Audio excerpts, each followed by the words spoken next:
Bismillahirrahmanirrahim. Assalamualaikum warahmatullahi wabarakatuh.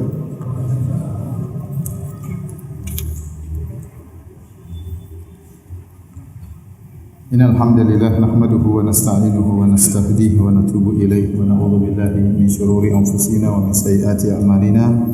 May yahdihillahu fala mudilla lahu wa may yudlil fala hadiya lahu. Wa asyhadu an la ilaha illallah wahdahu la syarika lahu wa asyhadu anna Muhammadan abduhu wa rasuluhu la nabiyya ba'dah. Ya ayyuhalladzina amanu taqullaha haqqa tuqatih wa la tamutunna illa wa antum muslimun. Fa inna asdaqal hadithi kitabullah wa khairal huda huda Muhammadin sallallahu alaihi wasallam wa syarrul umuri muhdatsatuha wa kullu muhdatsatin bid'ah wa kullu bid'atin dhalalah wa kullu dhalalatin finnar. Hadirin dan hadirat yang dirahmati oleh Allah Subhanahu wa taala, alhamdulillah puji dan syukur kita panjatkan kepada Allah Subhanahu wa taala yang masih berikan kita kesempatan untuk bisa berkumpul bersama kembali yang rangka untuk mempelajari hadis-hadis Rasulullah sallallahu alaihi wasallam. Dan insyaallah pada malam hari ini kita akan masuk pada bab yang ketujuh dari Kitabul Iman. Kita masih dalam kitab yang kedua, dalam bab yang ketujuh, hadis yang ke-13. Bab yang ketujuh, babun minal imani an yuhibba li akhihi ma yuhibbu li nafsihi. Di antara keimanan adalah seorang menyukai bagi saudaranya apa yang dia sukai untuk dirinya. Seorang menginginkan bagi saudaranya apa yang dia sukai untuk dirinya. Al-Imam Al-Bukhari berkata, qala haddatsana Musaddad qala haddatsana Yahya an Syu'bah an Qatadah an Anas radhiyallahu anhu an Nabi sallallahu alaihi wasallam wa an Husain al-Muallim qala haddatsana Qatadah an Anas an Nabi sallallahu alaihi wasallam qala Rasulullah SAW bersabda dari hadis Anas bin Malik radhiyallahu anhu, la yu'minu ahadukum hatta yuhibba li akhihi ma yuhibbu li nafsihi. Artinya tidaklah salah seorang dari kalian beriman sampai dia menghendaki bagi saudaranya apa yang dia sukai untuk dirinya. Baik, hadirin dan hadirat yang dirahmati Allah Subhanahu wa taala.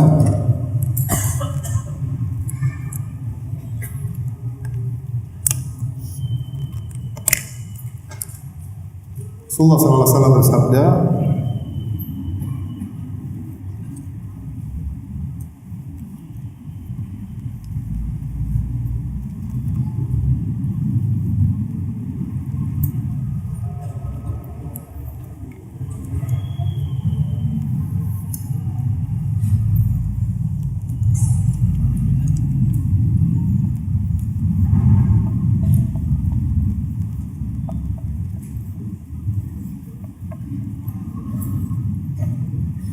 la yu'minu ahadukum hatta yuhibba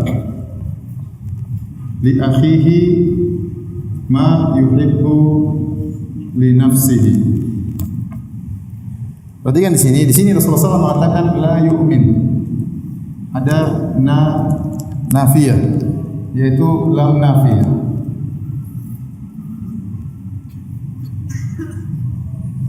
Penafian.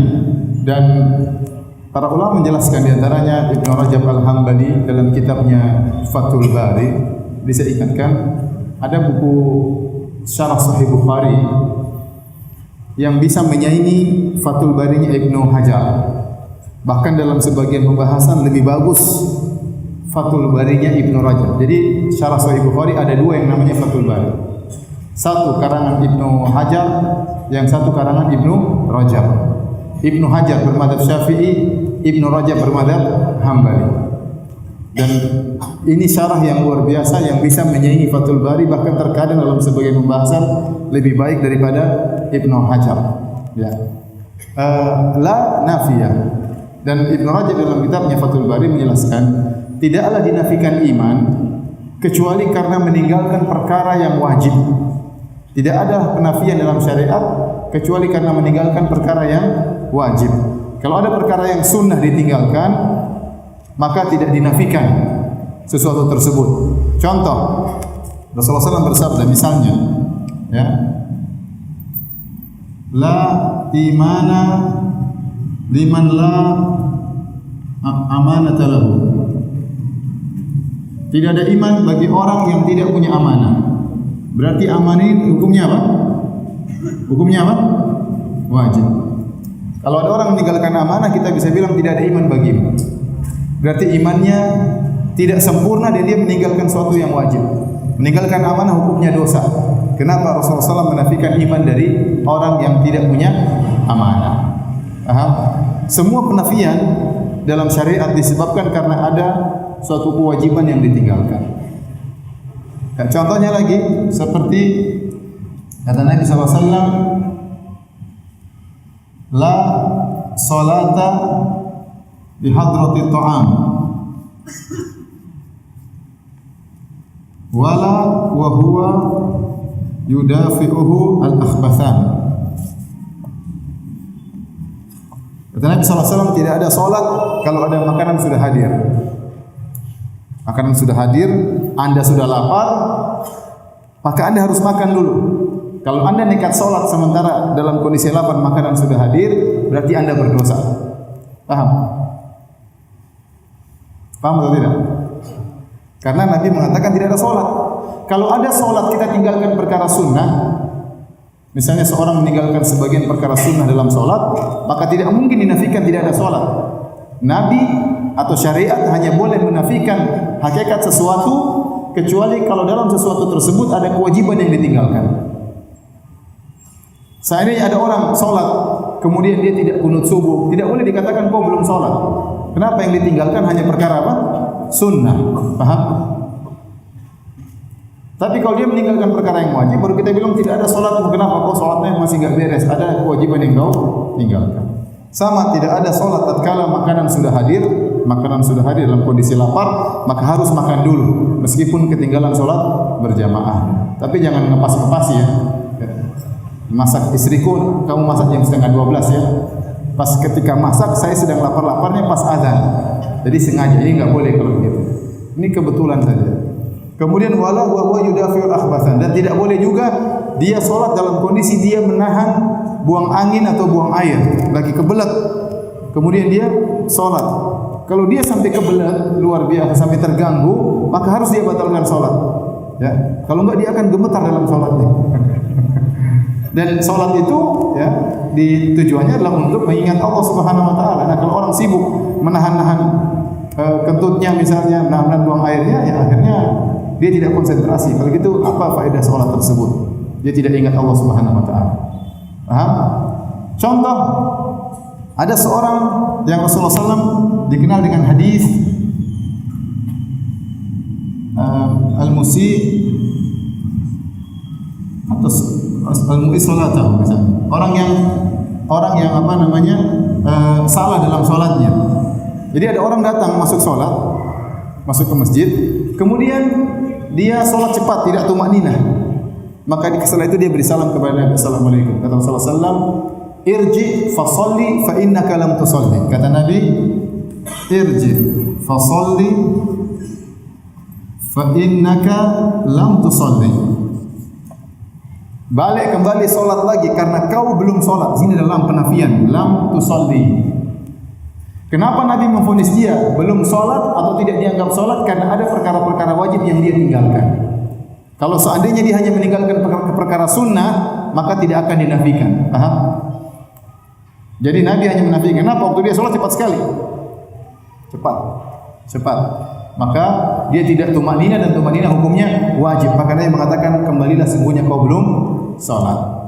Jadi kesimpulannya yang diambil kesimpulan oleh Ibnu Rajab Al-Hambali dalam Fathul Bari jilid pertama dan juga Ibnu Taimiyah rahimahullah dalam Majmu' Fatawa jilid ke-7 atau dalam Kitabul Iman, dia berkata tidak ada penafian dalam syariat tentang sesuatu kecuali karena ada kewajiban yang ditinggalkan dari sesuatu tersebut. Ya. Baik. Dari sini kita tahu merasa menghendaki bagi saudara kebaikan untuk kita menghendaki kebaikan untuk saudara kita sebagaimana kita suka untuk kita, itu hukumnya wajib. Itu hukumnya apa? Wajib, bukan sunnah. Hukumnya wajib. Anda harus menghendaki kebaikan bagi saudara Anda, kebaikan Anda suka untuk diri Anda. Bukan berarti kita punya mobil kita kasih dia, tidak. Tapi kalau kita punya mobil, kita ingin saudara kita juga punya mobil. Kalau kita sehat, kita ingin saudara kita juga apa? Sehat. Paham? Oleh karenanya banyak terjemahan hadis ini yang keliru. Sebagian orang menerjemahkan hadis ini dengan terjemahan, tidaklah beriman salah seorang dari kalian sampai dia mencintai saudaranya seperti mencintai dirinya. Ini berat. Paham? Dan bukan begitu lafal Nabi. Saya ulangi, banyak orang salah menerjemahkan hadis ini. Dia menerjemahkan tidak beriman salah seorang dari kalian sampai dia mencintai saudaranya sebagaimana dia mencintai apa? Dirinya. Oh, ini di luar kemampuan kita. Tapi kalau menghendaki kebaikan bagi saudara sebagaimana menghendaki kebaikan untuk diri kita, ini mungkin. Tahu bedanya enggak? Bedanya kalau kita mencintai saudara kita seperti diri kita kan susah. Kita punya motor, kita bagi dua motornya. Punya mobil, kita punya ATM bagi dua. Karena kita mencintai dia seperti mencintai diri kita. Itu derajat yang terlalu tinggi dan itu susah. Apalagi kalau tinggalkan berdosa. Tapi kalau ini masih mungkin kita hidupkan dalam diri kita. Kalau kita punya kebaikan, kita ingin saudara kita juga dapat kebaikan. Paham? Baik. Selanjutnya, ma di sini adalah ma al-mausulah. Al-mausulah. Berarti fata'um yufidul apa? Tufidul umum. Dalam riwayat yang lain ada tambahan minal khair. Dalam riwayat yang lain minal khair.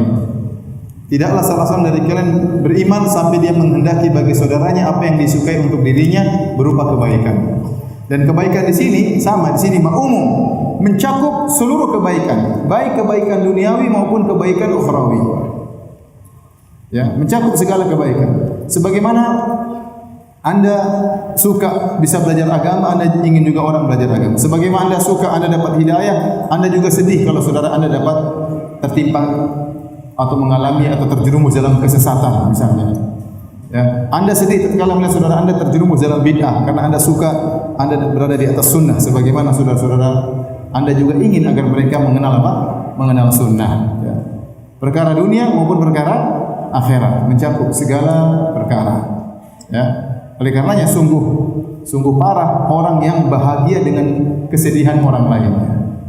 Ya, lihat Nabi SAW mengatakan al-iman bid'un wa sab'una syu'bah. Iman itu 70 sekian cabang. Yang paling tinggi la ilaha, yang paling rendah apa? Menghilangkan gangguan dari jalan. Seorang tidak ingin orang lain terkena gangguan ini. Sebagaimana dia tidak suka dia terkena gangguan ini, maka dia tinggalkan. Subhanallah. Ini keimanan. Tapi ada orang yang sebaliknya, dia pasang batu misalnya atau besi taruh di kaleng, dia ingin ada orang lewat terus tendang kesakitan kakinya. Begitu ada yang kesakitan dia ketawa. Ini parah ini. Ya, menderita dia berbahagia di atas penderitaan orang lain. Ini tidak benar. Baik. Jadi ma di sini umum, mengandung kebaikan dunia maupun kebaikan apa? Akhirat. Mencakup apa? Kebaikan dunia, duniawi, dan kebaikan akhirat, ukhrawi.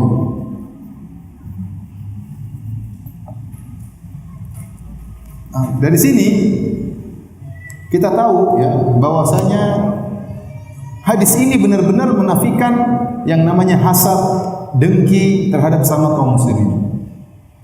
Karena hadis ini mengharuskan kita menghendaki kebaikan bagi saudara kita sebagaimana kita menghendaki kebaikan bagi diri kita.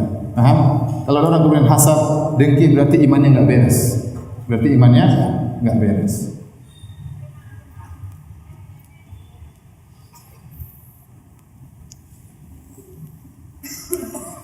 Dan hadis-hadis yang mirip seperti ini banyak, seperti sabda Nabi sallallahu alaihi wasallam, la tadkhulul jannata hatta tu'minu. La tadkhulul jannata hatta tu'minu. Kalian tidak akan masuk surga sampai kalian beriman. Wa la tu'minu hatta tahabbu. Dan kalian tidak akan beriman sampai kalian apa? Saling mencintai. Kemudian juga kata Rasulullah SAW, masalul mu'minina fi tawaddihim wa ta'atufihim wa tarahumihim kamathalil jasadil wahid idza syakka minhu udhun tada'a lahu sa'irul jasadi bil humma was sahab. Perumpamaan seorang mukmin dalam saling mencintai, saling menyayangi, saling lemah lembut seperti perumpamaan jasad yang satu. Kalau satu bagian jasad terasa sakit, maka yang lain juga akan merasakan apa? Sakit. Kenapa? Karena saling mencintai. Karena dia menghendaki kebaikan bagi saudaranya apa yang dikehendaki untuk dirinya, dan dia tidak suka keburukan bagi saudaranya apa yang dia tidak sukai untuk dirinya. Oleh karenanya Ibnu Abbas pernah berkata, "Inni la amurru bil ayati minal Qur'an." Sungguhnya aku melewati satu ayat dalam Al-Qur'an, fa afhamuha. Kemudian saya paham makna ayat tersebut. Fa awaddu anna an-nasa kullahum fahimu minha ma afham. Aku ingin seluruh manusia paham ayat ini sebagaimana yang aku pahami. Ya, ini berarti menghendaki kebaikan bagi saudaranya apa yang dia kehendaki untuk dirinya. Kemudian Imam Syafi'i juga pernah berkata, "Waditu annan nasa kullahum ta'allamu hadzal ilma wa lam yunsab ilayya minhu syai'." Aku punya ilmu, kata Imam Syafi'i, dan aku berharap seluruh orang mempelajari ilmuku meskipun tidak dinisbahkan kepadaku. Yang penting mereka paham sebagaimana aku paham. Ini berarti menghendaki kebaikan ya bagi orang lain apa yang dia sukai untuk dirinya. Baik, dari sini kita tahu dibencinya perkara tampil beda. Ya. Perkara tampil beda. Allah berfirman dalam surat Al-Qasas ayat 83, kata Allah, "Tilka darul akhiratu naj'aluha lil ladzina la yuriduna 'uluwan fil ardi wala fasada." Dan itulah surga, kami jadikan surga tersebut bagi orang-orang yang tidak ingin ketinggian di atas muka bumi dan tidak ingin kerusakan. Maka ulu fil ard, seorang ingin ketinggian, ingin top sendiri. Ini perkara yang dibenci, perkara yang dibenci dan bertentangan dengan hadis ini.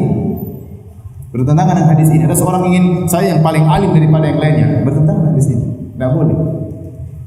Di sini Rasulullah SAW mengatakan tidak beriman salah seorang sampai dia menghendaki kebaikan bagi saudaranya apa yang disukai untuk dirinya. Kalau dia alim, hendaknya dia ingin orang lain juga alim.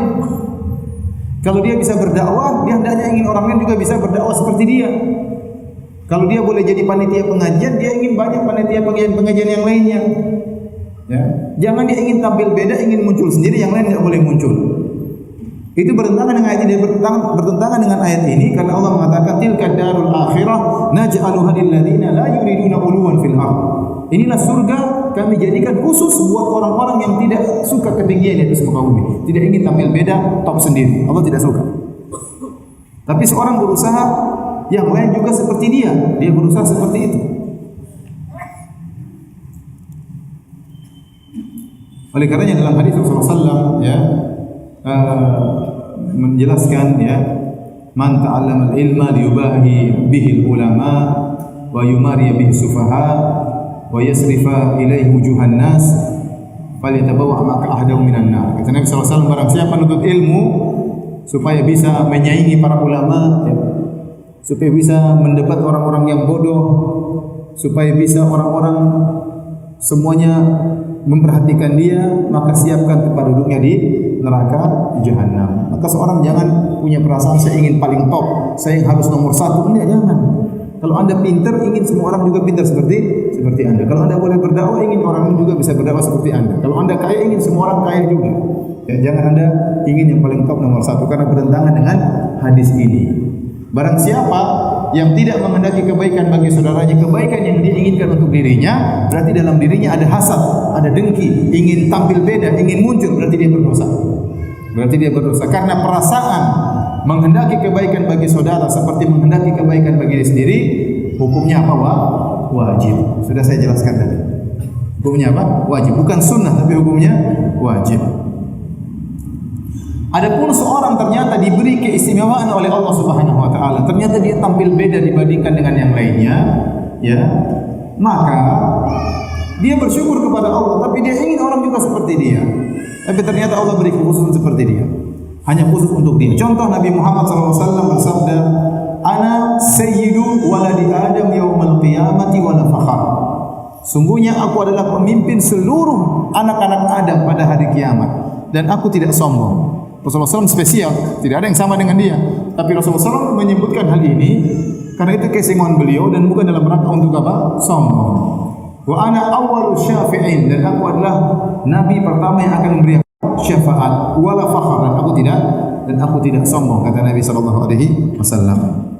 Demikian juga Ibnu Mas'ud pernah berkata, "Lau a'lamu ahadan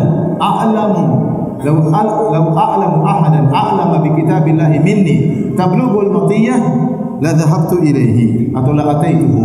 Kalau saya tahu ada orang yang lebih pintar daripada aku dalam masalah tafsir tentang ayat Allah dan bisa saya datangi dengan onta, maka saya akan datang, kata Ibnu Mas'ud. Dia ingin menunjukkan dia tatkala itu yang paling alim tentang apa? Al-Quran. Tapi bukan dalam rangka untuk apa? Sombong. Ya. Jadi ikhwan dan akhwat yang dirahmati Allah Subhanahu wa taala, di sini mengajarkan kepada kita untuk menata hati kita. Jauhkan diri daripada hasad, daripada dengki, ya. Kalau kita punya kebaikan, kita ingin orang lain juga dapat kebaikan tersebut. Kalau kita tidak suka keburukan, maka kita juga jangan sampai orang lain terkena keburukan tersebut. Baik, kita lanjutkan hadis berikutnya.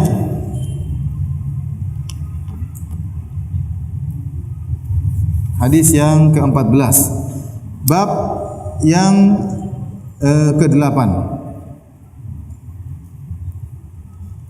Babun hubbur Rasuli sallallahu alaihi wasallam minal iman. Bab bahwasanya mencintai Rasulullah sallallahu termasuk dari keimanan. Al-Imam Al-Bukhari rahimahullah berkata, qala haddatsana Abul Yaman qala akhbarana Syu'aib, dia menyebutkan sanadnya dari Abul Yaman dari Syu'aib. Qala haddatsana Abu Zinad anil A'raj an Abi Hurairah, dari Abu Hurairah radhiyallahu anhu, anna Rasulullah sallallahu alaihi wasallam qala, bahwasanya Rasulullah sallallahu alaihi wasallam bersabda, walladhi nafsi biyadihi la yu'minu ahadukum hatta akuna ahabba ilaihi min walidihi wa waladihi. Demi zat yang jiwaku berada di tangannya, tidaklah salah seorang dari kalian beriman sampai aku lebih dia cintai daripada orang tuanya, daripada anaknya. Hadis berikutnya hadis 15 dengan makna yang sama, ya. Namun dari hadis Anas bin Malik radhiyallahu taala anhu, beliau berkata Rasulullah SAW bersabda, ya, kata Al-Imam Al-Bukhari, qala haddatsana Ya'qub bin Ibrahim qala haddatsana Ibnu Ulayyah an Abdul Aziz bin Suhaib an Anas an Nabi sallallahu alaihi wasallam tahwil, wa qala haddatsana Adam qala haddatsana Syu'bah an Qatadah an Anas qala Nabi sallallahu alaihi wasallam la yu'minu ahadukum hatta akuna ahabba ilaihi min walidihi wa waladihi wan nasi ajma'in. Tidaklah salah seorang dari kalian beriman sampai aku lebih dia cintai daripada orang tuanya, daripada anaknya, dan daripada seluruh manusia. Ya.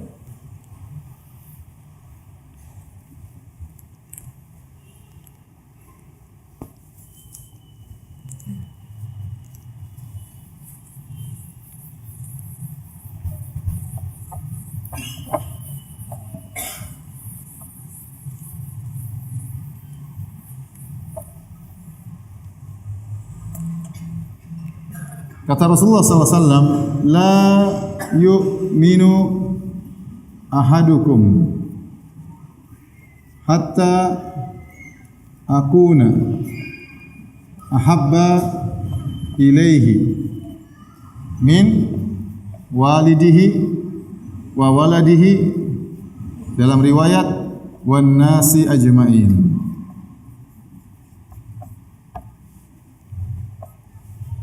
Rasulullah SAW, tidaklah salah seorang dari kalian beriman sampai aku lebih dia cintai daripada orang tuanya, daripada anaknya, daripada seluruh manusia. Dalam riwayat yang lain terbalik, min waladihi wa walidihi. Kalau di sini bab lebih aku lebih dia cintai daripada orang tuanya dan daripada anaknya. Ya. Sebenarnya mengatakan kenapa orang tua didahulukan? Karena setiap orang pasti punya orang tua, ya. Tapi tidak semua orang punya anak, betul atau tidak? Setiap orang pasti punya orang tua, tapi tidak semua orang punya anak. Oleh karenanya ada teka-teki, hewan apa yang dilahirkan tapi tidak bisa melahirkan? Hewan apa?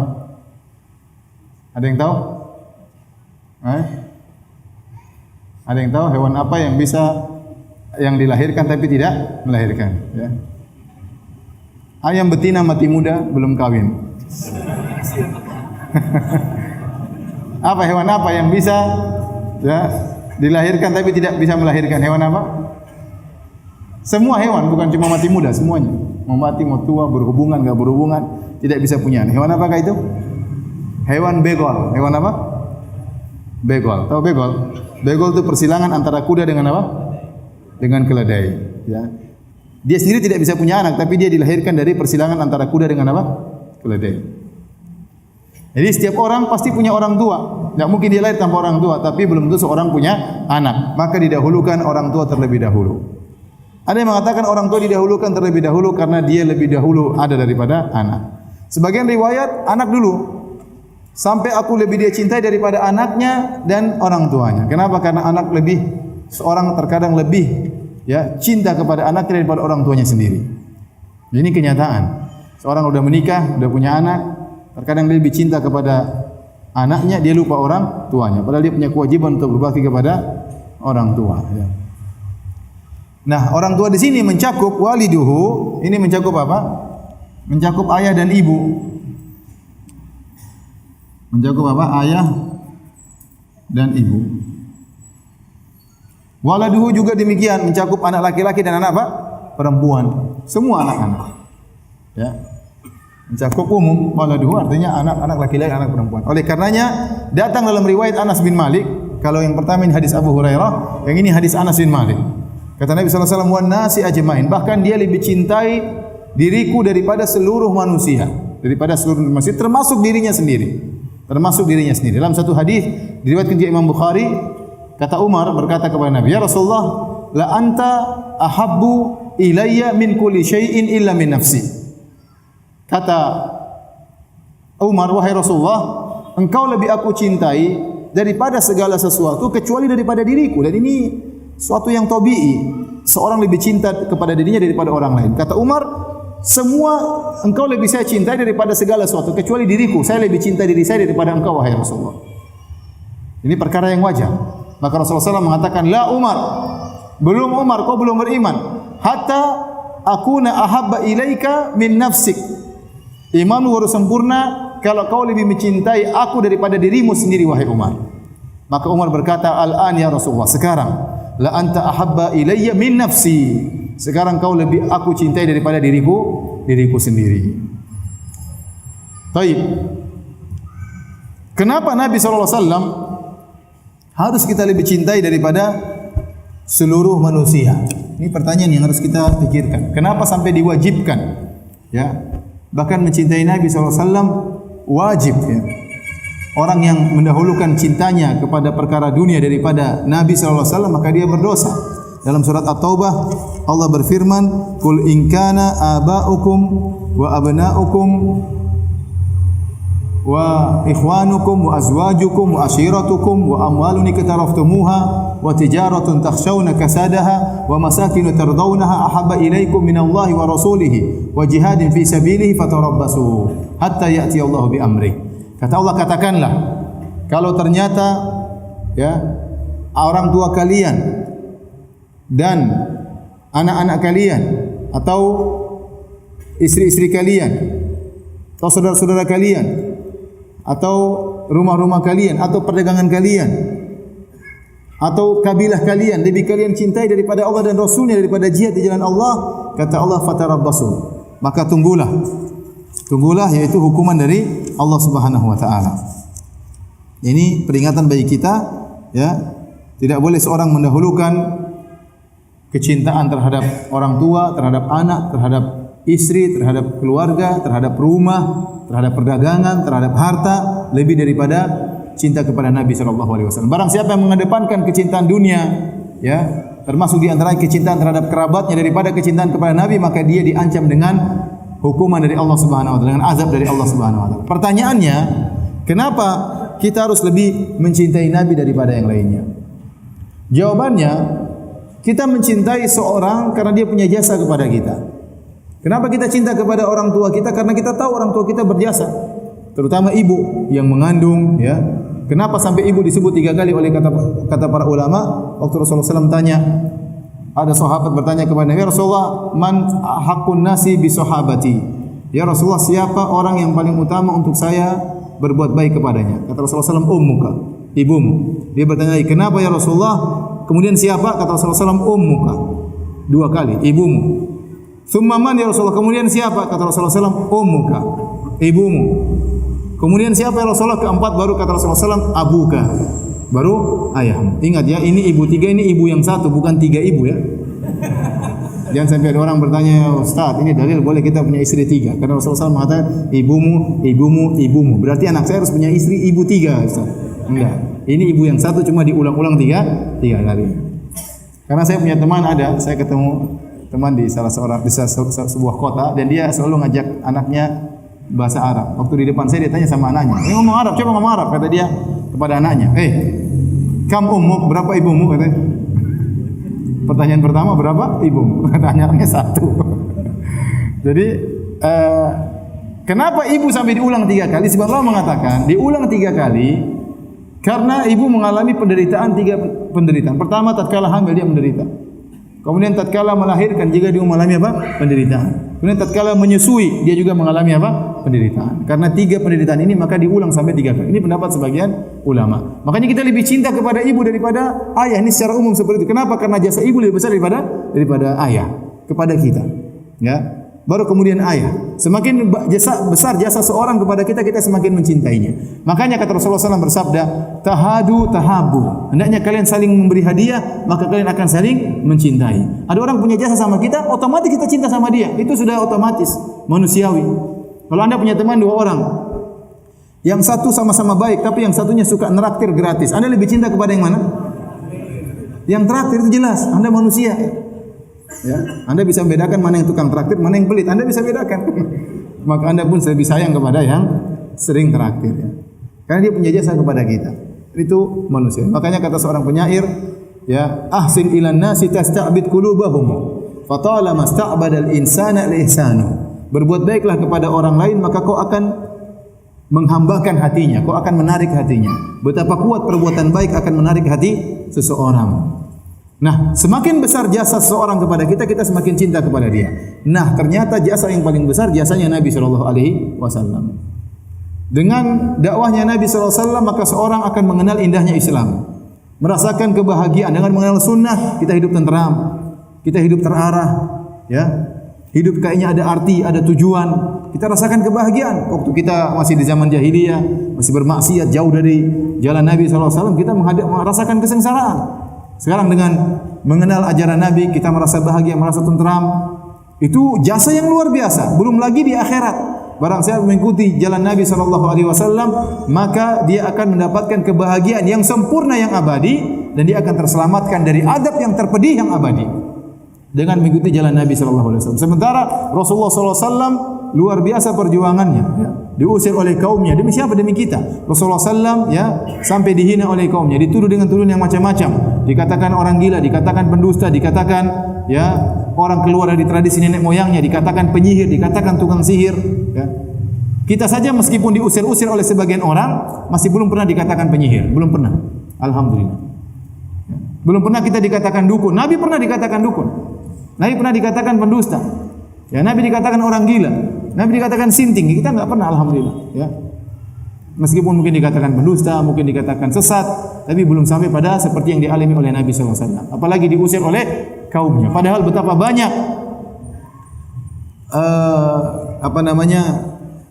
istilahnya kenangan yang indah di kota Mekah. Rasulullah SAW lahir di sana, orang tuanya di sana, menikah di sana dengan istrinya Khadijah, ya. Kemudian dia harus tinggalkan itu semua karena demi Islam. Oleh karenanya para hadirin dan hadirat yang dirahmati oleh Allah Subhanahu wa taala, barang siapa yang mengingat akan hal ini, maka dia tahu kenapa Nabi sallallahu alaihi wasallam mengharuskan mencintai beliau daripada yang lainnya. Karena Nabi adalah memiliki jasa yang terbesar bagi setiap orang Islam.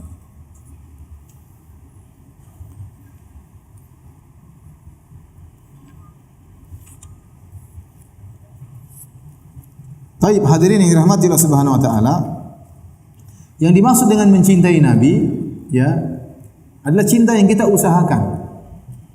Dan mustahil kita bisa cinta kepada Nabi kecuali kita dengan lebih mengenal Nabi sallallahu alaihi wasallam. Anda ingin mengamalkan hadis ini, tidak akan sempurna iman seorang sampai Nabi lebih dia cintai daripada dirinya, daripada orang tuanya, daripada anaknya. Tidak mungkin Anda bisa mencintai Nabi seperti itu kecuali kalau Anda belajar tentang syariat Islam, tentang bagaimana akhlak Nabi yang mulia, tentang bagaimana perangai Nabi, tentang bagaimana syariatnya, tentang bagaimana perjuangannya. Baru Anda bisa mengamalkan hadis ini. Kalau Anda mengatakan, mau saya cinta kepada Nabi, tapi cinta umum saja, tidak cinta yang lebih detail. Semua Muslim saya rasa cinta kepada Nabi SAW. Dia ngerti Rasulullah SAW adalah seorang yang hebat, setiap Muslim. Tapi menjadikan Nabi lebih dia cintai daripada yang lainnya, ya, daripada dirinya, daripada orang tuanya, daripada anaknya, maka ini butuh pendalaman. Seperti kata pepatah, tak kenal maka tak sayang. Maka seorang harus belajar. Mustahil dia bisa cinta kepada Nabi dengan cinta yang luar biasa kalau dia tidak mempelajari sabda-sabda Nabi, tidak mempelajari hadis-hadis Nabi SAW, ya, tidak mempelajari tentang akhlak Rasulullah SAW. Baik, hadirin dan hadirat yang dirahmati Allah Subhanahu Wa Taala,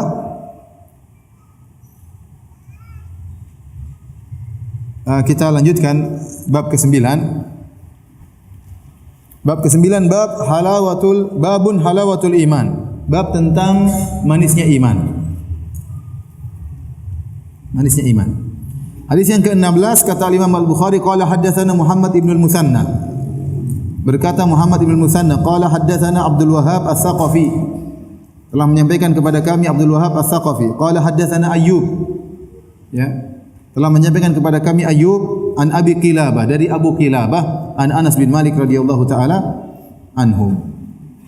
Anin Nabi sallallahu alaihi wasallam, dari Nabi sallallahu alaihi wasallam, beliau berkata, antum sering dengar qala haddatsana, qala akhbarani, akhbarana, haddatsana, itu semua ada bedanya.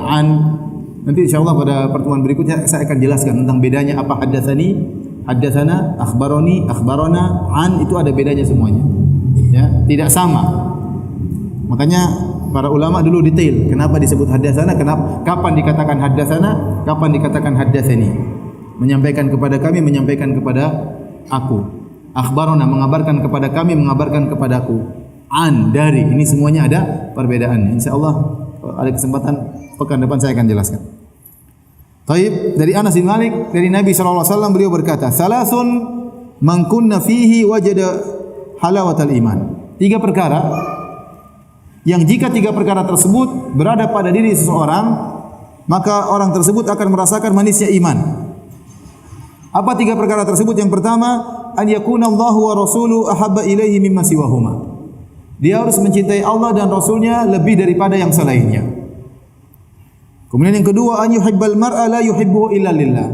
Dan dia tidak mencintai seorang hamba orang lain kecuali karena Allah. Dan yang ketiga, wa an yakraha an yauda fil kufri kama yakrah an yuqdhafa fin nar. Dan dia benci untuk kembali kepada kekufuran sebagaimana dia benci kalau dilemparkan dalam neraka jahanam. Baik, kita tuliskan hadis ini, ya. Kata Nabi SAW, Salasun, 3 perkara. Man kunna fihi, barang siapa yang 3 perkara ini ada padanya, wajada halawatul iman, halawatul iman. Dia akan mendapatkan manisnya iman. Perkara pertama apa? Ayakuna Allah wa rasuluhu ahabba ilaihi mimma siwahuma. Dia mencintai Allah dan Rasulnya lebih daripada yang selain keduanya. Yang kedua, wa an yuhibbul mar'a. Dia mencintai seorang la yuhibbuhu illa lillah. Dia tidak mencintai orang tersebut kecuali karena Allah. Yang ketiga, an yakraha apa? An yauda fil kufri kama yakrah an yukdhafa fin nar. Dia benci untuk kembali ke kufuran sebagaimana dia benci kalau dilemparkan dalam neraka jahanam. Kalau 3 perkara ini terkumpulkan pada seorang, dia akan merasakan manisnya iman. Kata para ulama, iman itu ada rasanya. dirasakan oleh hati. Hati merasakan manisnya iman. Sebagaimana makanan dan minuman bisa dirasakan oleh lidah. Tetapi kapan seorang bisa merasakan manisnya makanan dan lezatnya minuman? Tatkala dia dalam kondisi sehat. Kalau dia sehat, maka dia bisa merasakan enaknya makanan dan manisnya minuman. Tapi kalau dia sakit, semua terasa pahit. Semua terasa pahit. Nah, demikian juga hati seorang, kalau hatinya benar, hatinya sehat, dia akan mudah merasakan manisnya iman. Dia akan merasa kelezatan beribadah. Dia akan merasakan kelezatan baca Quran, kelezatan salat malam, kelezatan ikut pengajian. Kenapa? Hatinya masih sehat. Tapi kalau hatinya sakit, dia tidak betah dengan itu semua. Ya, dia tidak merasa lezat dengan baca Quran. Ya, dia terburu-buru baca Al-Quran dan macam-macam. Maka seorang kalau tidak merasakan kelezatan keimanan, maka hendaknya diperbaiki hatinya. Berarti hatinya bermasalah. Hatinya bermasalah. Baik, hadirin dan hadirat yang dirahmati oleh Allah Subhanahu wa taala. Oleh karenanya Wuhaib bin Al-Ward pernah ditanya, "Hal yajidu ta'mal iman man ya'sillah?" Wahai Wuhaib bin Al-Ward, apakah seorang yang bermaksiat kepada Allah merasakan manisnya iman? Kata beliau, la, orang yang bermaksiat kepada Allah tidak akan merasakan manisnya iman. Wala man hamma bil ma'siyah, bahkan orang yang ingin bermaksiat belum melakukan juga tidak akan merasakan manisnya iman. Maka seorang harus memperbaiki hatinya. Kalau dia tidak tenteram dalam ibadah, tidak lezat dalam ibadah, berarti hatinya bermasalah. Maka hendaknya dia perbaiki hatinya. Dan masing-masing kita hendaknya mengenali tentang imannya. Seorang yang faqih, kata sebagian salaf, seorang yang faqih, yang cerdas, yang mengetahui kapan imannya naik dan kapan imannya turun. Dia tahu kapan imannya sedang naik, maka dia berusaha mempertahankan. Dan dia tahu kapan imannya turun, kapan sedang dia merasa lemah, berarti dia perbaiki. Jangan sampai dia terjatuh kedua kali. Ini orang cerdas. Jadi selalu perbaiki imannya. Di antara tanda imannya naik, dia merasa lezat. Dia baca Quran, ikut pengajian, salat malam, ya, bersedekah dia merasa lezat, ya. Maka ini berarti membantu orang lain merasa lezat, berbakti kepada orang tua dia merasakan kelezatan. Ini berarti imannya lagi, hatinya lagi benar, hatinya lagi sehat. Maka pertahankan hal tersebut. Ya.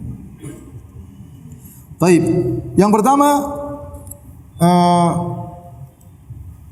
seorang mencintai Allah dan Rasulnya lebih daripada yang lainnya. Dan ini seperti saya katakan tadi, tidak mungkin seorang bisa cinta kepada Nabi, ya, kecuali dengan mengenal perangai Nabi, akhlak Nabi, mengenal hadis-hadis Nabi. Demikian juga Allah Subhanahu wa taala. Sulit seorang mengaku cinta kepada Allah, tapi kemudian dia benar-benar cinta kepada Allah, kecuali kalau dia mengenal sifat-sifat Allah, mempelajari sifat-sifat Allah, mempelajari ayat-ayat Allah Subhanahu wa taala. Selalu dekat dengan Allah Subhanahu wa taala, maka akan timbul rasa cintanya kepada Allah. Tapi kalau seorang ngaku saya sangat cinta kepada Allah, saya cinta kepada Rabb saya, tetapi baca Quran tidak pernah ikut pengajian, ya, terus bagaimana dia mau cinta kepada Allah? Omong kosong. Apalagi kalau dia bermaksiat kepada Allah terus ngaku cinta kepada Allah, ya ini enggak benar, ya. Kata seorang penyair, ta'sil ilaha wa taz'umu hubbahu. Ya, engkau bermaksiat kepada Allah dan engkau menyangka engkau cinta kepada Allah Subhanahu wa taala. Ya. Hadza muhalun fil qiyasi badi'un. Ini suatu perkara yang mustahil dan sangat aneh. Law kunta shadiqan fi hubbihi la ata'tahu. Kalau kau ternyata benar-benar cinta kepada Allah Subhanahu wa taala, la ata'tahu, kau tentu akan taat kepada Allah. Innal muhibba liman ahabba muti'u. Ini perkataan yang indah. Sungguhnya orang yang mencintai, dia pasti taat kepada orang yang dia cintai. Benar atau tidak? Kalau Anda cinta kepada istri, disuruh istri pasti nurut. Benar atau tidak? Kalau Anda enggak nurut, berarti cinta Anda sedang goyang. Demikian juga seorang wanita kalau cinta kepada suaminya, harus nurut kepada suaminya. Kalau disuruh suami malah dibentak-bentak suami, cintanya dipertanyakan. Ya, saya cinta sama kamu. Cinta tapi marah-marah, itu namanya cinta apa itu? Karena innal muhibba liman ahabba muti'u. Ini kaidah, seorang yang mencintai harusnya dia taat kepada orang yang dia cintai, ya.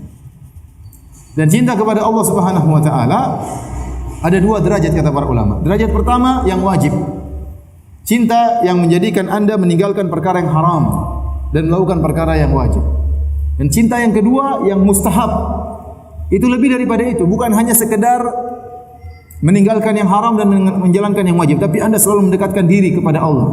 Sebagaimana perkataan dalam hadis qudsi kata Allah, "Wala yazalu 'abdi yataqarrabu ilayya bin nawafil hatta uhibbah." Senantiasa hamba-Ku mendekatkan dirinya dengan perkara-perkara yang sunnah sampai aku cinta kepadanya. Berarti dia cinta kepada Allah, makanya dia tidak puas hanya dengan yang wajib.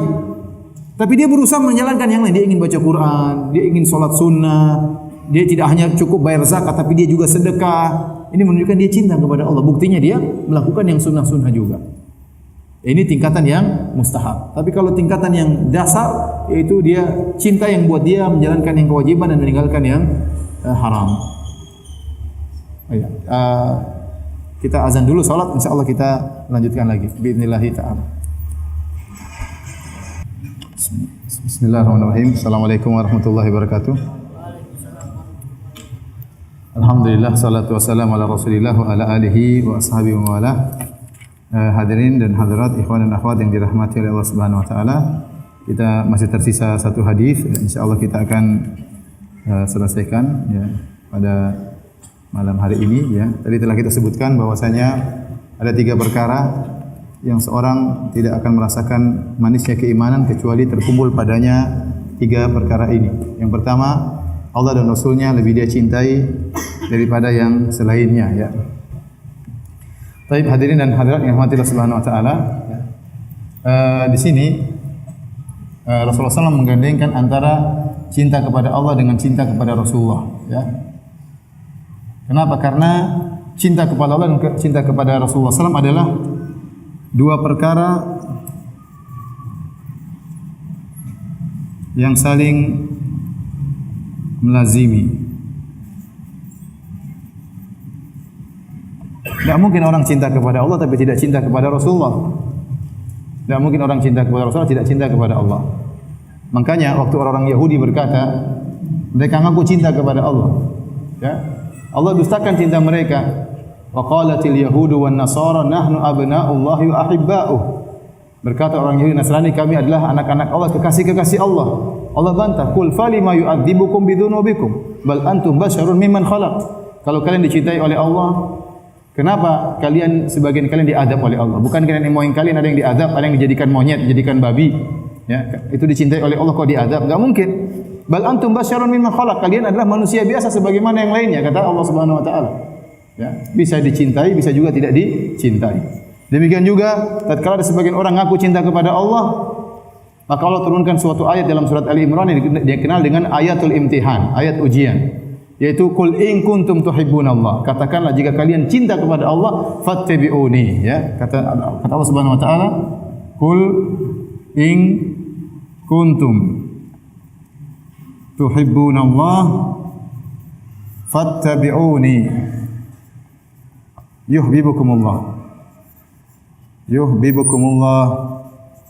Kalau kalian cinta kepada Allah, syaratnya ikuti aku. Di sini ada keterkaitan antara cinta kepada Allah dengan cinta kepada Rasulullah SAW. Tidak mungkin dipisahkan. Tidak mungkin dipisahkan. Makanya dalam hadis ini ya Rasulullah SAW mengatakan Allah dan Rasulnya lebih dicintai daripada selain keduanya. Digabungkan dalam suatu dhamir. Kata ganti keduanya, kata Nabi. Karena kedua cinta kepada Allah dan cinta kepada Nabi tidak bisa dipisahkan. Percuma orang Nasrani cinta kepada Allah, orang Yahudi cinta kepada Allah tapi tidak cinta kepada Nabi. Cinta mereka tidak dianggap oleh Allah Subhanahu wa taala. Jadi harus cinta kepada Allah dan cinta kepada Nabi. Dan bukti cinta kepada Nabi adalah fattabi'uni, ikutilah aku. Dan ini suatu yang logis. Banyak orang ngaku cinta kepada Nabi dan kita dituntut cinta kepada Nabi. Mana buktinya? Buktinya sederhana, kalian ikut Nabi. Kalau kalian ngaku-ngaku cinta kepada Nabi ternyata bikin ibadah baru, apa buktinya? Ya, apa buktinya? Kalau saya cinta kepada, misalnya ada orang cinta kepada seorang artis, dia ikuti seluruh gaya artis tersebut. Sabda-sabda artis tersebut dia hafalkan dalam lagu-laguannya. Ya, sabda-sabdanya dia hafal.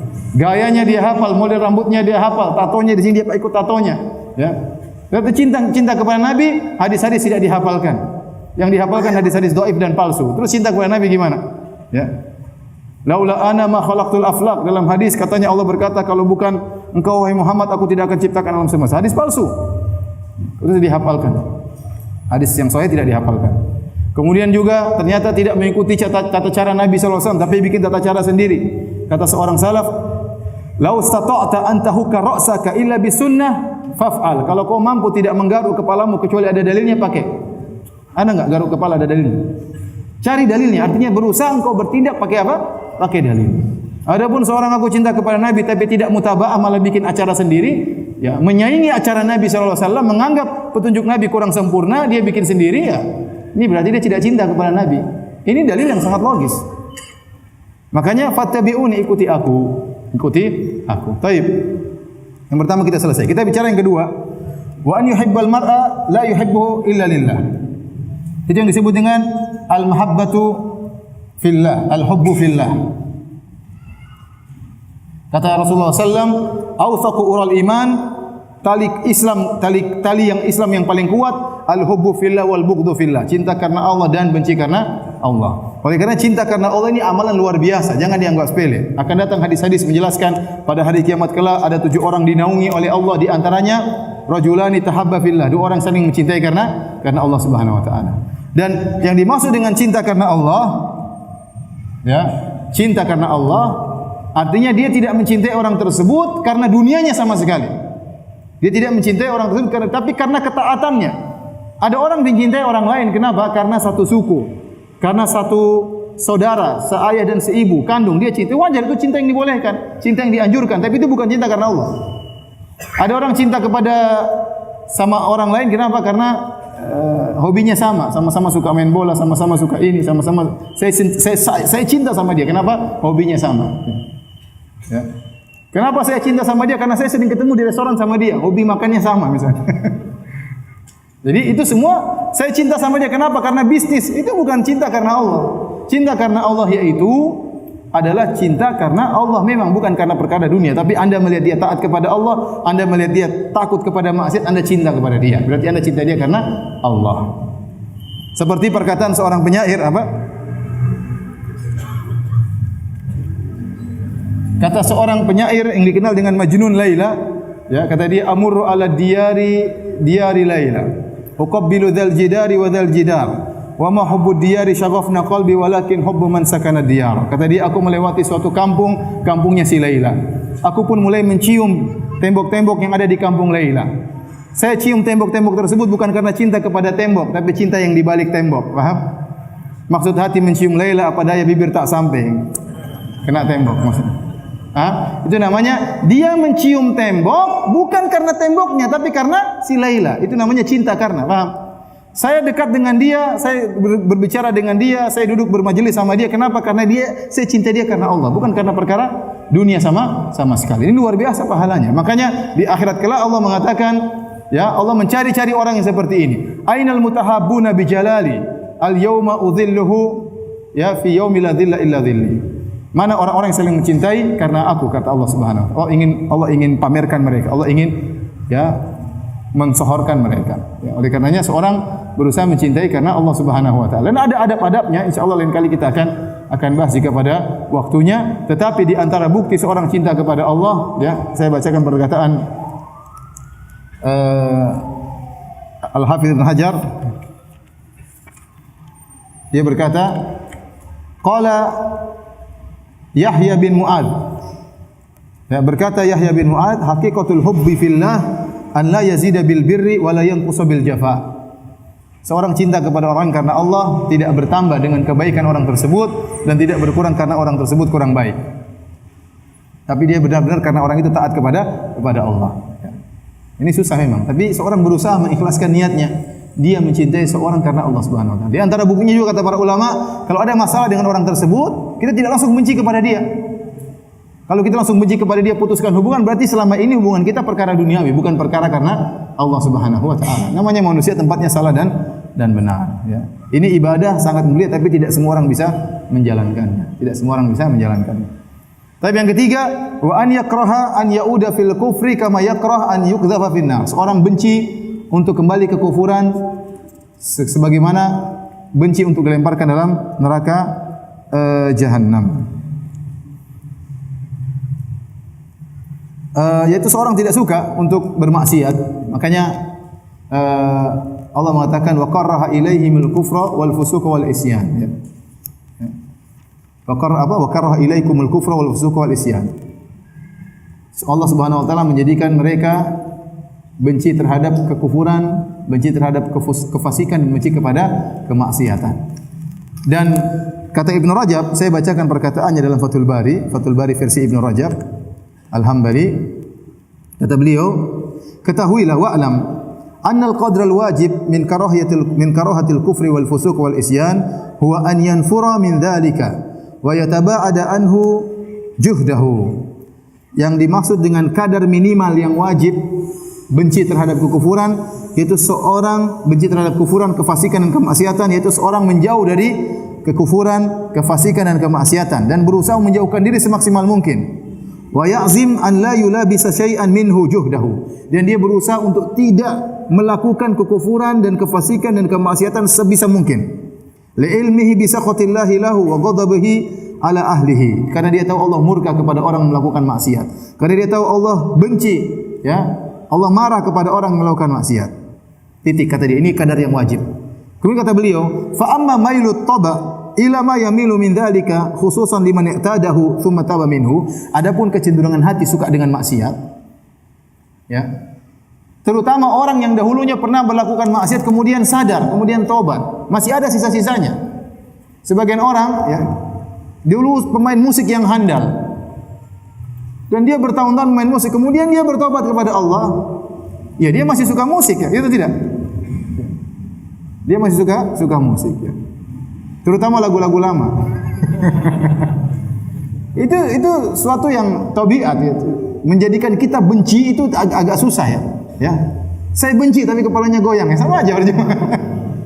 Dan itu susah, makanya itu kata Ibnu Rajab, adapun kecenderungan hati terutama orang yang dulu pernah melakukannya kemudian dia bertobat, ya, fala yu'akhadhu bihi, ya, maka orang ini tidak disiksa oleh Allah, tidak berdosa. Idza lam yaqdir ala izalati, kalau tidak mampu untuk menghilangkan rasa suka tersebut, gimana tabiat dia suka, bagaimana lagi, ya.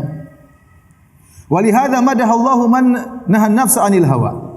Oleh karenanya Allah memuji orang yang menahan dirinya daripada mengikuti hawa nafsu. Kata Allah Subhanahu wa taala, wa amma man khafa maqama rabbih wa nahan nafsa anil hawa. Adapun orang yang takut kepada Rabbnya kemudian dia mencegah hawa nafsunya, berarti dia ada kecenderungan tapi dia lawan. Ini dapat pahala, ya. Dia suka dengan musik tapi dia tinggalkan. Bukan berarti dia jadi tidak suka, dia tetap suka. Namanya manusia. Dia suka, ada musik enak dia dengar, apalagi lagu-lagu lama. Lagu-lagu baru kita enggak suka. Lagu-lagu lama ini jadi masalah, ya. Saya pernah makan di satu restoran, ya, sama sebagian ikhwan, tahu-tahu putar lagu lama. Lagi berikutnya lagu lama lagi. Semuanya lagu saya hafal. Repot. Dan susahnya lagu-lagu lama itu kalau disentil satu nada jadi teringat semua, murajaahnya gampang. Betul atau tidak? Ya alhamdulillah, tapi kita mau bagaimana, ya sudah, suruh kecilin enggak mau dikecilin. Yang matikan enggak mau, ya, cuma kecilin aja. Jadi, ya, saking begitunya susah orang meninggalkan main musik sampai ada orang datang sama saya, Ustaz, semuanya haram enggak apa-apa Ustaz. Gitar haram, seruling haram, cuma organ. Kalau ada enggak dalilnya halal organ? Kenapa dia tidak bisa meninggalkan organ? Dia tidak main tapi dia gatal pengen main, ya. Maksud saya, ya, tidak semudah yang kita bayangkan. Kalau ada kecenderungan, ya, kita benci dengan kemaksiatan, tapi itu manusiawi. Seorang tidak mungkin, terkadang tidak bisa untuk menghilangkannya, tapi dia lawan. Makanya Allah memuji orang yang melawan hawa nafsunya. Ya, sama. Ada orang misalnya dia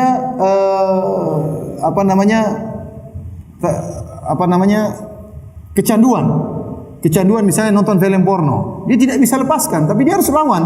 Dia lewat cewek cantik semua orang suka. Tapi dia lawan hawa nafsunya, ya. Harus lawan hawa nafsunya. Ini Allah, dan ini yang dicintai oleh Allah Subhanahu wa taala. Allah muji orang yang seperti ini. Ya, memang berat tetapi dia harus lawan. Oleh karenanya para hadirin Allah Subhanahu wa taala, Umar bin Khattab radhiyallahu anhu pernah ditanya, an qaumin yashtahunal ma'asi wa la ya'malun, tentang suatu kaum yang mereka ingin bermaksiat, bersyahwat untuk melakukan maksiat, tapi mereka tidak jadi melakukannya, mereka lawan. Apa kata Umar? Dia bacakan firman Allah, ya, ulaikal ladzina imtahana Allahu qulubahum littaqwa. Itulah orang-orang yang hati mereka diuji oleh Allah Subhanahu wa taala. Namun dia pilih apa? Ketakwaan. Kata Allah, lahum maghfiratun wa ajrun azim. Bagi mereka ampunan Allah dan ganjaran yang besar. Jadi melawan syahwat itu perjuangan. Jadi, tapi kalau seorang sudah sampai pada tingkatan yang tinggi, maka seluruh maksiat dia benci. Ya, seluruh maksiat dia benci. Sebagian orang benci kepada maksiat secara umum, namun ada sebagian maksiat yang dia belum bisa melepaskannya, tapi dia harus lawan. Tapi maksiat yang lain seperti saya katakan, orang pemain musik, Maksiat yang lain, khamr dia benci, rokok dia benci, ya zina dia tidak suka, dia benci semua. Tapi untuk musik dia masih sayang. Artinya apa? Masih ada kecenderungan hati. Dia berdosa tidak berdosa, yang penting dia lawan. Dia berusaha, ya. Yang penting dia lawan dan dia berusaha. Kalau dia kemudian melaksanakan baru dia bermaksiat. Tapi kalau dia tidak suka, dia benci, maka ini tidak mengapa. Nah, ada orang yang sudah sampai pada tingkatan benci maksiat, seperti Nabi Yusuf alaihissalam waktu dirayu oleh para wanita. Bayangkan, namanya laki suka dengan wanita, dirayu oleh banyak wanita, maka Nabi Yusuf berdoa kepada Allah, Rabbis sijnu ahabbu ilayya mimma yad'unani ilaihi. Kata dia, Rabbku, sungguhnya penjara lebih aku sukai daripada rayuan mereka. Lebih baik saya di penjara beribadah kepada Allah daripada memenuhi hasrat mereka. Ya. Kenapa? Kata para ulama, Nabi Yusuf berlezat-lezat, memilih kelezatan bertaat kepada Allah daripada kelezatan maksiat. Daripada kelezatan maksiat. Baik hadirin dan hadirat yang dirahmati Allah Subhanahu wa taala, demikian saja kajian kita pada malam hari ini. Insyaallah kita lanjutkan lagi pekan depan dengan izin Allah Subhanahu wa taala.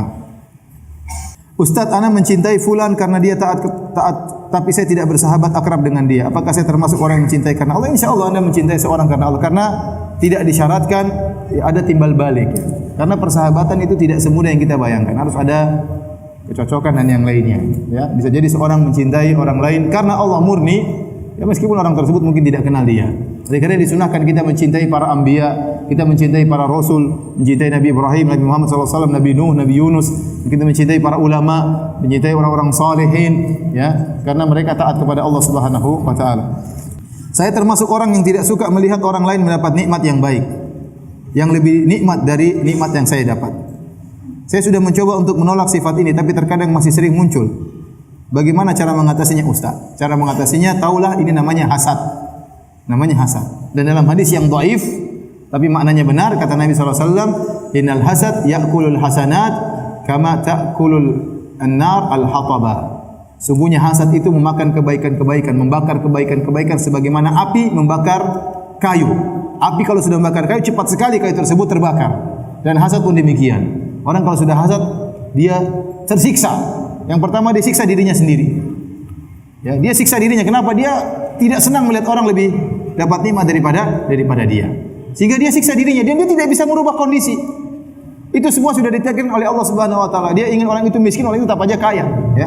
Dia berdoa, ya Allah miskinkan dia, juga Allah tidak kabulkan. Dia percuma. Dia menyiksa dirinya, ya. Ngapain dia menyiksa dirinya? Ya. Dan dia ingat yang membagi harta tersebut Allah Subhanahu wa taala.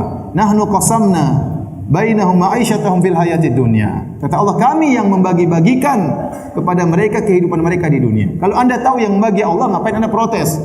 Allah yang kasih dia mungkin mobilnya 2, ente pakai sepeda motor. Allah yang kasih dia mobil 2, bukan siapa-siapa, Allah yang kasih.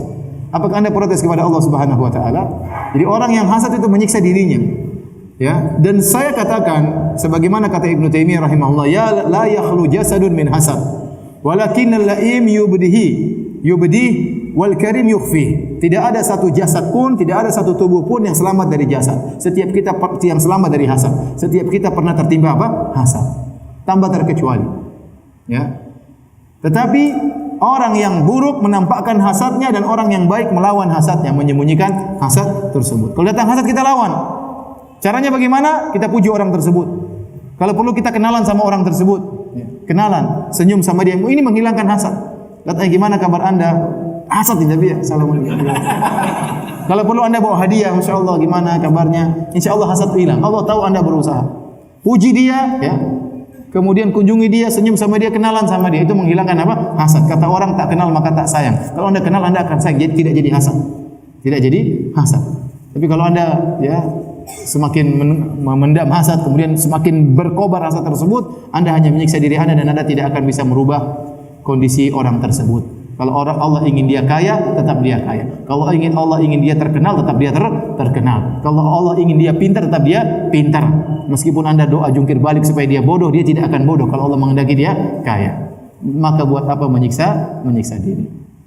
Ada orang datang sama saya, Ustaz saya hasad, Ustaz benar saya hasad, susah jadi berdoa kepada Allah. Jadi dia tahu dia sedang hasad dan dia benci. Itu sudah alhamdulillah. Anda benci dengan hasad Anda. Tapi Anda harus lawan, jangan pasrah. Ya, ingat, dosa yang pertama kali hasadnya iblis kepada Adam alaihissalam. Hasad sangat berbahaya, menyiksa diri seorang, akhirnya Anda tidak pernah qanaah, tidak pernah bahagia. Sedikit-sedikit hasad, sedikit-sedikit hasad. Lihat orang mobilnya lebih banyak hasad. Lihat orang rumahnya lebih besar hasad. Lihat orang istrinya lebih cantik hasad. Ya udah Anda syukuri yang Anda miliki.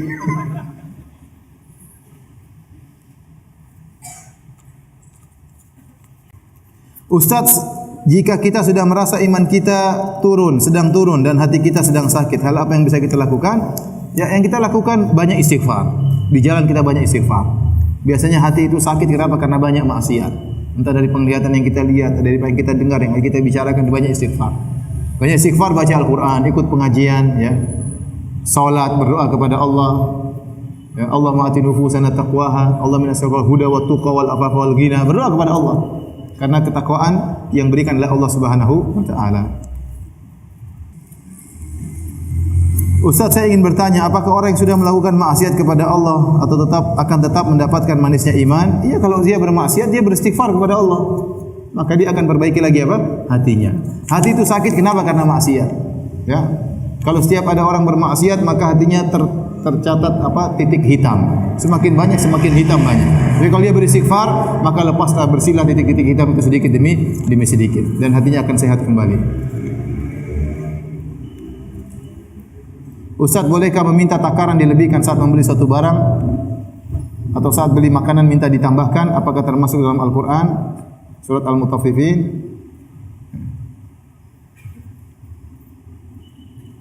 Enggak. Jadi kalau kita minta ditambahkan berarti kita minta harga kurang, ya. Tambah dong sedikit, ya. Tapi ingat, jangan maksa, ya. Saya ingatkan, jual beli itu dibangun di atas antaradin minkum, di antara keridhaan di antara pembeli dan penjual. Maka tidak boleh seorang maksa. Misalnya dia beli barang, dia nawar, ya. Berapa harganya? Penjualnya bilang 20.000. 10.000 ya? Enggak lah, terlalu murah. 10.000 ya? Enggak lah. Tapi enggak pergi-pergi situ aja. 10.000 ya. Udah ambil nih. 10.000 gratis. Itu kata para ulama tidak sah seperti itu. Kenapa tidak sah? Karena dia tidak ridho. Karena dia tidak ridho. Sampai Syekh Utsaimin rahimahullah menjelaskan, kalau kita lewat di depan orang undang kita makan, Ustaz, fadhal Ustaz, ke rumah Ustaz. Kita tahu dia basa-basi. Karena dia lagi ngobrol sama temannya, kita lewatnya enggak enak. Mampir. Begitu kita lewat, alhamdulillah enggak jadi mampir. Kenapa? Karena enggak ada makanan, dia cuma basa-basi. Kalau kita tahu dia cuma basa-basi, maka tidak boleh kita mampir. Kenapa? Karena kita tidak boleh memakan dari sesuatu yang dia tidak ridho asalnya, karena terpaksa. Dia mukrah, terpaksa. Kecuali dia datang, kemudian dia pegang tangan kita, ayo banyak makan, ayo. Itu baru berarti dia benar-benar ridho. Ya. Ada orang datang, ya. Saya pernah ketemu teman saya. Kata dia, saya minta hadiah dari kamu. Seorang teman kepada teman yang lain. Saya minta hadiah. Saya datang dari jauh-jauh, ingin hadiah dari kamu. Enggak ada hadiahnya. Pokoknya harus ada hadiahnya. Jadi minta hadiah paksa. Ya repot. Itu enggak boleh kalau gitu. Kalau seorang sudah memberikan terpaksa, itu tidak boleh. Demikian juga kita membeli barang, kita bilang tambahin dong. Kalau dia terpaksa enggak boleh. Kalau sejak awal kita bilang boleh ya sekian, tapi tambah sedikit ya, boleh enggak? Kalau dia ridho sejak awal enggak apa-apa. Tapi terkadang sudah jadi jual beli, kita mau pergi tambahin dong dikit loh, tambahinnya dia. Nah, itu enggak boleh seperti itu. Khawatir yang tambahan tersebut ternyata karena keterpaksaan, ya. Adapun yang dalam surat Al-Mutaffifin adalah karena ketidakadilan. Kata Allah, wailul lil mutaffifin alladzina idza iktalu 'alan nasi yastawfun wa idza kaluhum aw wazanuhum yukhsirun. Celakalah orang-orang yang berbuat tatfif, yaitu mengurangi timbangan. Tatkala dia menjual barang, dia kurangi timbangan, tapi kalau dia membeli barang, dia ingin dipenuhi timbangannya. Ini berarti dia hanya ingin enak sendiri. Kalau jual barang dikurangi, tapi kalau beli barang ingin timbangannya dipenuhi. Bagaimana cara berbuat baik seorang anak perempuan yang sudah menikah? Apakah kebaikan kepada ibu yang disebutkan Rasul 3 kali berpindah kepada suami? Enggak ya, kebaikan terhadap ibu nilainya tersendiri, kebaikan terhadap suami juga luar biasa pahalanya, ya. Masing-masing ada pahalanya, ya. Oleh karenanya sebagian ulama berpendapat kalau seorang wanita sudah menikah maka baktinya berpindah kepada suaminya, lebih utama kepada suaminya. Maksudnya lebih utama dalam sebagian hal. Misalnya ibunya minta agar dia tinggal serumah dengan ibunya. Suaminya bilang tidak, kamu harus tinggal sama saya. Maka dia harus nurut kepada apa? Suaminya dalam hal ini. Dan seorang wanita, ingat hadis Nabi sallallahu alaihi wasallam tatkala Rasulullah SAW bertanya kepada seorang wanita, "Unzuri aina anti minhu?"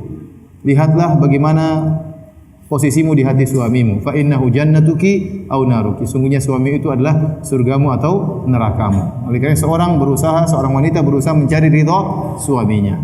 Berusaha agar kalau suaminya melihat dia, suaminya senang, tersenyum, ya rindu ingin ketemu dia. Usahakan seperti itu, layani dengan sebaik-baiknya, semaksimal mungkin, dan Allah Maha melihat apa yang kita lakukan.